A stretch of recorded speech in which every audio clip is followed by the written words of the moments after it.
Coffee হাউসের সেই আড্ডাটা আর নেই, আজ আর নেই। কোথায় হারিয়ে গেল সোনালি বিকেলগুলো সেই, আজ আর নেই। নিখিলের স্বাদে আর মইদুল ঢাকাতে নেই তারা আজ কোনো খবরে। গ্র্যান্ডের গায়ক সেই ডিসুজা ঘুমে আজ কোন সুদূর ওই কবরে। কাউকে তো আর খুঁজে পাই না রে, আজ আর নেই। সেদিনের সেই মস্ত বড় পালোয়ান সুজিতই জোর করে হাসত যে সদা, রুগ্ন ভীরু অতি।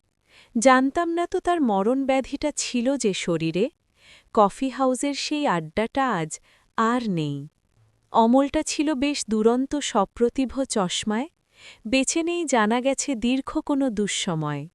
সমীরটা যে আজ কেমন আছে তো কেউ জানে না রে।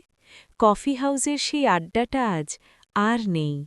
সেদিনের সেই আড্ডায় কত কী না ছিল আলোচনা, কত স্বপ্ন, কত কথা, কত শত জল্পনা। সেই স্বপ্নের পাহাড় আজ আর নেই কোনো বন্দরে। কফি হাউসের সেই আড্ডাটা আজ আর নেই। কতজন এলো গেল, কতজন আসবে যে জানি আমি। ফেলে আসা দিনগুলো রয়ে যাবে স্মৃতি শুধু, মনে জানি। ফেলে আসা দিনগুলো রয়ে যাবে স্মৃতি শুধু, মনে জানি আমি। কফি হাউসের সেই আড্ডাটা আজ আর নেই।